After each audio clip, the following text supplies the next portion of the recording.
আসসালামু আলাইকুম। বাংলা সংবাদে সবাইকে স্বাগত জানাচ্ছি। আমি চিন্তিয়া হক। শুরুতেই সংবাদ শিরোনাম।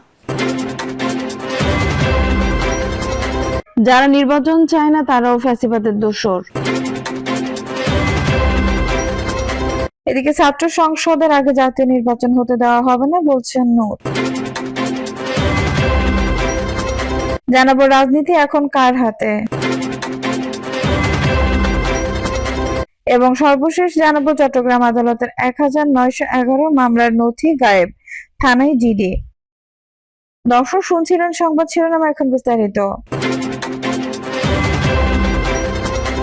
যারা নির্বাচন চায় না তারাও ফ্যাসিবাদের দোসর। যুক্তরাজ্যে বিএনপি সিনিয়র যুগ্ম সাধারণ সম্পাদক পারভেজ মল্লিক বলেছেন, বিভিন্ন অজুহাতে নির্বাচন বিলম্বিত করা বা নির্বাচন প্রক্রিয়াকে বাধাগ্রস্ত করা এক ধরনের ফ্যাসিবাদ, আর যারা এসব প্রক্রিয়ার সঙ্গে জড়িত বা সমর্থক তারা ফ্যাসিবাদের দোসর। পারভেজ মল্লিক বলেন, গেল 3টি নির্বাচনে গণতন্ত্রকামী মানুষের ভোটাধিকার হরণ করেছিল জুলাই অভ্যুত্থানে পতিত ফ্যাসিবাদ।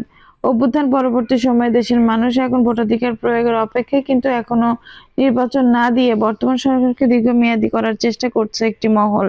নির্বাচনের বিরুদ্ধে সব ধরনের ষড়যন্ত্র মোকাবেলায় জাতীয়তাবাদী শক্তি সবাইকে সজাগ এবং ঐক্যবদ্ধ থাকার আহ্বান জানান তিনি। ছাত্র সংসদের আগে জাতীয় নির্বাচন হতে দেওয়া হবে না বলছেন নূর। গণ অধিকার পরিষদের সভাপতি নূর বলেছেন, জাতীয় নির্বাচনের আগে অবশ্যই ছাত্র সংসদগুলো হতে হবে। যারা অবৈধভাবে ক্ষমতা দীর্ঘদিন টিকে থাকতে চায় তারা এই ছাত্র সংসদ নির্বাচন দিতে ভয় পায়। বিপিনুল হক নূর বলেন, একটি দল থাকলে অন্য একটি দল সেখানে অংশগ্রহণ করবে না, এমন মানসিকতা পরিবর্তন করা জরুরি। তিনি বলেন, দেশের ও জনগণের সাথে দলীয় মতবিরোধ উপেক্ষা করে এগিয়ে আসতে হবে। সংলাপ জাহাঙ্গীরনগর বিশ্ববিদ্যালয়ের উপাচার্য অধ্যাপক ডক্টর মোহাম্মদ কামরুল হোসেন বলেন, 24-এর গণঅভ্যুত্থান সকল দলমত পথ নির্বিশেষে ফ্যাসিস্ট শেখ হাসিনা পতনের লক্ষ্যে ঐক্যবদ্ধভাবে প্রচেষ্টা হয়েছিল। বৈচিত্র্যের নামে বিভাজন সৃষ্টি হচ্ছে, এতে কোনো গণঅভ্যুত্থানের অতি শক্তি দুর্বল হচ্ছে। তিনি বলেন, রাজনৈতিক সংস্কারের সঙ্গে সঙ্গে মানব উন্নয়নে কাজ করতে হবে। এদেশে আমরা প্রশংসাকে পূজা এবং সমালোচনাকে কুৎসা মনে করি। ডিবেটের পরিবর্তে ডায়ালগ করতে হবে। 24-এ 2000 শহীদের রক্তের ঋণ শোধ করার লক্ষ্যে জাকসু নির্বাচনের ঘোষণা দিয়েছি। রাজনীতি এখন কার হাতে? রাজনীতি এখন কার হাতে? একদল বোঝে জালেমদের হাতে, অন্য দলের অভিযোগ ও মুনাফিকের দল সবকিছু শেষ করে দিচ্ছে।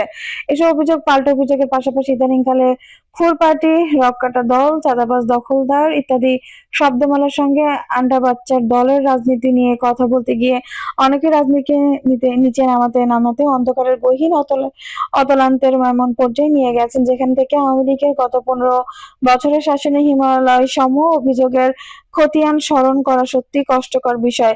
উল্টো যেসব কথা শোনা যাচ্ছে তা হলো, যেই লাই সেই কধু, আগেই ভালো ছিলাম, দেশটা কি তালেবান হয়ে যাচ্ছে, ইত্যাদি ইত্যাদি আরো কত কি। আজকের নিবন্ধে আমি সমসাময়িক অভিযোগ বা পাল্টা অভিযোগ নিয়ে আলোচনা করব না। অর্থাৎ সাবেক জামানার চাঁদাবাজি সিন্ডিকেট এখন কাদের দখলে? পরিবহন খাতে বছরে 1,500 কোটি টাকার চাঁদাবাজি, ব্যাংক দখল, টিভি স্টেশন দখল, লুটপাট, গরু চুরি, ছাত্রলীগ যুবলীগের সাম্রাজ্য দখল, মামলা হামলা, ভিটামাটি উচ্ছেদ নিয়ে কিছুই বলবো না। অথবা 20 বছর ধরে যারা গর্তে ছিল এবং প্রতিনিয়ত বেঁচে থাকার জন্য আল্লাহর দরবারে কান্নাকাটি করতে, তারা হঠাৎ আল্লাহর অনুগ্রহ লাভ করার পর কিভাবে নাফরমানি, মুনাফিকি এবং খোদাদ্রোহীর মতো পাপাচারে লিপ্ত হয়ে পড়েছে তা নিয়েও কিছু বলবো না। তার চেয়ে হাল আমলে যেসব শব্দ রাজনৈতিক দলগুলো পরস্পরের বিরুদ্ধে ব্যবহার করছে সেগুলোর মধ্যে মুনাফিক ও জালেম নিয়ে কিঞ্চিত আলোচনা করে শিরোনাম প্রসঙ্গে চলে যাব। আলোচনার শুরুতে এই জালেম নিয়ে কিছু বলা যাক। জালেমের সঙ্গে জাহেল এবং জাহেলিয়াতের নিদারুণ একটি সম্পর্ক রয়েছে। অর্থাৎ জাহেল না হলে জুলুম সম্ভব নয়, আবার জাহেলিয়াত না হলে জুলুম বা জাহেল অকার্যকর। জুলুম শব্দটি বাংলায় অপরিচিত শব্দ, কিন্তু জাহেল এবং জাহেলিয়াত আমাদের দেশের শব্দ নয়, এটি আরব দেশের শব্দ। আয়ামে জাহেলিয়াত সব বলতে জাজিরাতুল আরবের নজদ, হেজাজ, বিলাদ, আসাম, বালাদ, রুম, ইয়েমেনের হাজরামৌত থেকে হাইলের বিস্তীর্ণ মরুময় অঞ্চলে যে অন্ধকারময় যুগ প্রায় 100 বছর ধরে মানুষের জীবন পশুর চেয়েও অনিরাপদ, ঘৃণিত, ঝুঁকিপূর্ণ, নির্মম, নিষ্ঠুর, বিচারাধীন এবং বিবেকহীন জাহান্নামে পরিণত করেছিল, সেই সময়টিকে বোঝানো হয়। আরবিতে আয়ামান শব্দের অর্থ যুগ বা সময়, আর জাহেলিয়াতের অর্থ হলো অন্ধকারময় বা অন্ধকারাচ্ছন্ন। আল্লাহ রাসূল সাল্লাল্লাহু আলাইহি সাল্লামের নবুয়ত প্রাপ্তি কিংবা মদিনা রাষ্ট্র প্রতিষ্ঠিত হওয়ার পাল্টা অভিযোগ পূর্ববর্তী 100 বছরকে যেমন আইএমএ জাহিলিয়াত বলা হয়, তদ্রুপ প্রায় সমসাময়িক কালে বাংলাতেও আইএমএ জাহিলিয়াত কাল ছিল 100 বছর ধরে। সম্রাট শশাঙ্কের মৃত্যুর পর এই বাংলায় টানা 100 বছর ধরে যা চলেছিল তা ইতিহাসে মাৎসন্যদায় বলে কুখ্যাতি অর্জন করেছে। ইতিহাসের আইয়ামে জাহেলিয়াত বা মাৎসন্য যাই বলুন না কেন, উভয় ক্ষেত্রে মানুষের মন মস্তিষ্ক সর্বদা ভয়, আতঙ্ক, সন্দেহ ও অবিশ্বাসে পূর্ণ থাকে। পছন্দ না হলে মেরে ফেলা, বড় বড় মানুষকে অপদস্থ করার জন্য বন্য পশু, প্রশিক্ষিত হিংস্র পশু অথবা ভাড়া পশু প্রবৃত্তির লোকজনকে লেলিয়ে দেওয়ার কাজ যখন ডাল ভাতের মতো হয়ে যায়, তখন সেটাকে আয়ামে জাহেলিয়াত বলা যায়।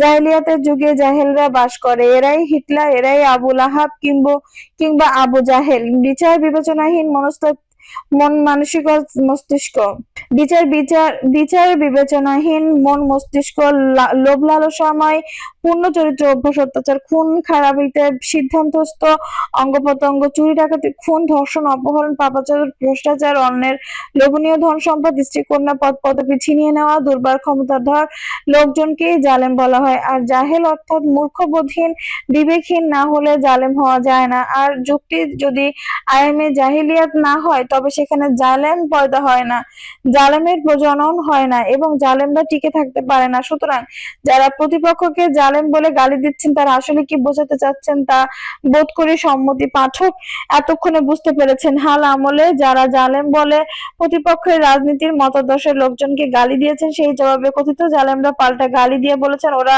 মোনাফেক। এবং প্রশ্ন হলো মোনাফেক কি এবং কারা? ব্যুৎপত্তিগত অর্থ বিশ্লেষণ করলে আপনি কি জালেমদের নিকৃষ্ট লোক মনে করবেন নাকি মোনাফেকদের? এ বিষয়ে সিদ্ধান্ত নেওয়ার আগে আপনার উচিত মোনাফেক শব্দের প্রকৃত ব্যাখ্যা জেনে নেওয়া। আমরা ক্ষুদ্র জ্ঞান অনুযায়ী মোনাফেক সম্পর্কে আমি যা যা বুঝি তা আপনাদের সদয় অবগতির জন্য নিম্নে পেশ করলাম। মোনাফেকের কোনো বাংলা প্রতিশব্দ নেই, ইংরেজিতে নেই, বরং কোরআন নাজিল হওয়ার আগে শব্দটি আরব দেশে ছিল কিনা তা নিয়ে বহু বিতর্ক রয়েছে। মোনাফেকের দুইটি নিকৃষ্ট উদাহরণ হলো আব্দুল্লাহ বিন উবাই এবং ভণ্ড নবী মুসায়লামাতুল কাজ্জাব।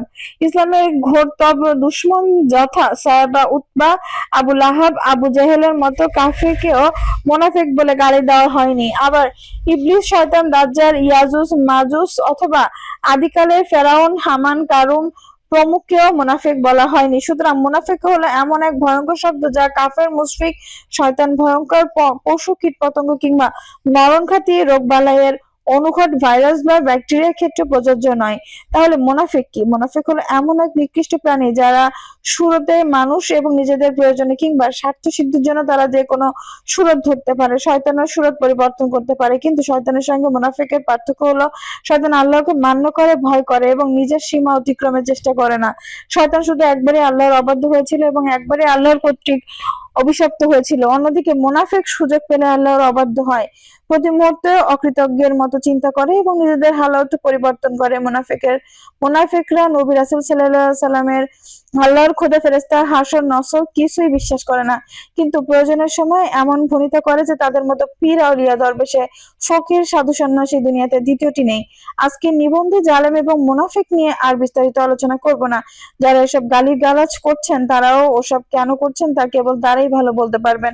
সুতরাং ওসব বিষয়ে সময় ব্যয় না করে আমরা এখন শিরোনাম প্রসঙ্গে আলোচনা শুরু করি। এই কথা নিয়ে বিতর্কের অবকাশ নেই যে বর্তমানে আমরা সবাই ইতিহাসের জটিলতম সময় পার করছি। বিশেষত যারা রাজনীতি করেন তারা সবাই সময়ের মরণ ফাঁদের কবলে পড়েছেন। ফলে আজকের দিনে কেউ বুক ফুলিয়ে বলতে পারবেন না যে আমি ভালো আছি, নিরাপদ আছি এবং আজকের দিনটির পরিবর্তে আগামীকাল আরো ভালো যাবে। বরং প্রতিটি মানুষ যার যার অবস্থানে ততটা অসন্তুষ্ট এবং কাজকর্ম, কথাবার্তা এবং আচরণে এতটা অধৈর্যশীল, অস্থিরতা এবং চারিত্রিক দুর্বলতা প্রকাশ করে চলেছেন যা আমার জীবদ্দশার আগে দেখিনি। দর্শক, এই ছিল এখনকার সর্বশেষ সংবাদ। নিউজটা ভালো লাগলে অবশ্যই একটা লাইক দিন, কমেন্টে আপনার মূল্যবান মতামত জানান। সবসময় আমাদের পাশে থাকতে সাবস্ক্রাইব করে বেল বাটনটি অন করে রাখুন। ধন্যবাদ।